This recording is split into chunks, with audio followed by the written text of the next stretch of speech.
As we look at each assignment, it's really important to figure out sort of what steps to take. So I often encourage students to what I call pre-grade.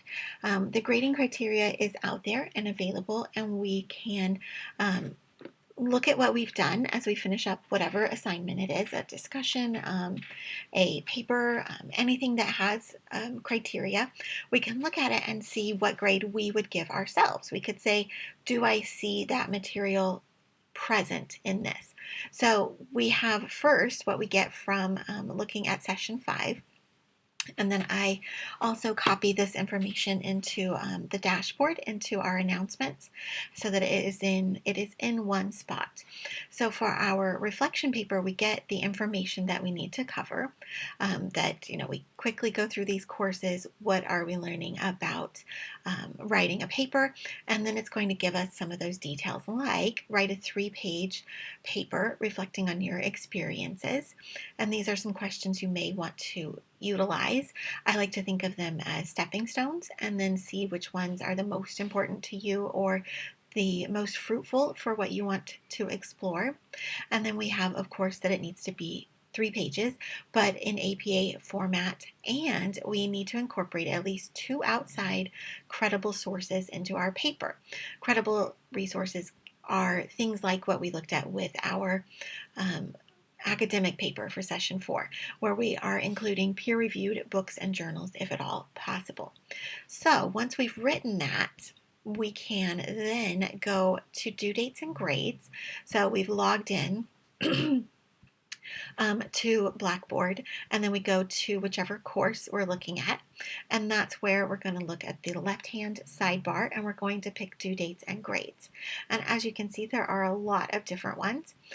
So I'm going to scroll all the way down to session 5, and I'm going to click on the rubric, view rubric. There are 2 names for grading criteria, either rubric or grading criteria. And I'm going to click on that, and it's going to give me a new window. So I'm going to move it over here so that we can see it. It gives me 2 different ways to view information as a list. So this just sort of gives me a quick sort of aim. I know I need an introduction and a conclusion. That's 2 separate paragraphs. I know that I need a thesis. I know that I need development and evidence. It gives me sort of the basics to walk through. And so down at the bottom, something like paper length, that's those 3 pages.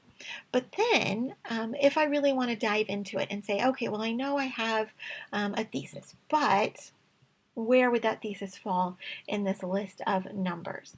That's when I can switch to the grid view, and then I can start looking at those layers. So they're going to go from best on down to needing work because they are limited in their presentation. So when I look at these boxes, it's going to give me really specific, clear points that I can assess. I can look at that thesis and say, well, did I provide a thesis? That was on our first grid view, our first list. And now I can say, is the thesis, does it identify a topic? Does it indicate the subject matter? Does it clearly answer the prompt? Or, the thesis or topic sentence is implied but not specific. That can definitely happen. So we start to look at each one of the parts and we ask the harder questions about it, and we see which category it could fit into. So we would pick just sort of the median number for any of these, and that would give us an idea. If I think, okay, well, I think my introduction and conclusion fit into proficient, so I'm going to give it like a 4.5. That gives me an idea as I'm a student working on this of sort of what the grade could be.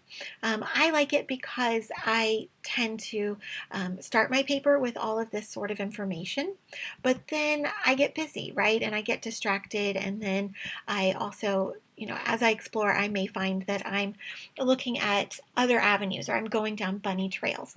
And that way, when I finish writing, I can come back and look at the criteria, but most importantly, I can look at these grading elements and go, did I succeed?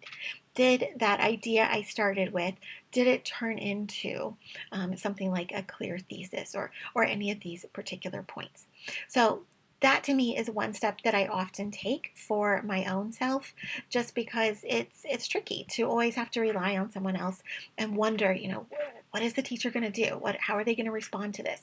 Well, you can gauge that yourself by checking out the grading criteria. So I can exit it here, but we were here on entering a course, and then we went to due dates and grades, and then we click on each of these items. View rubric for any of these.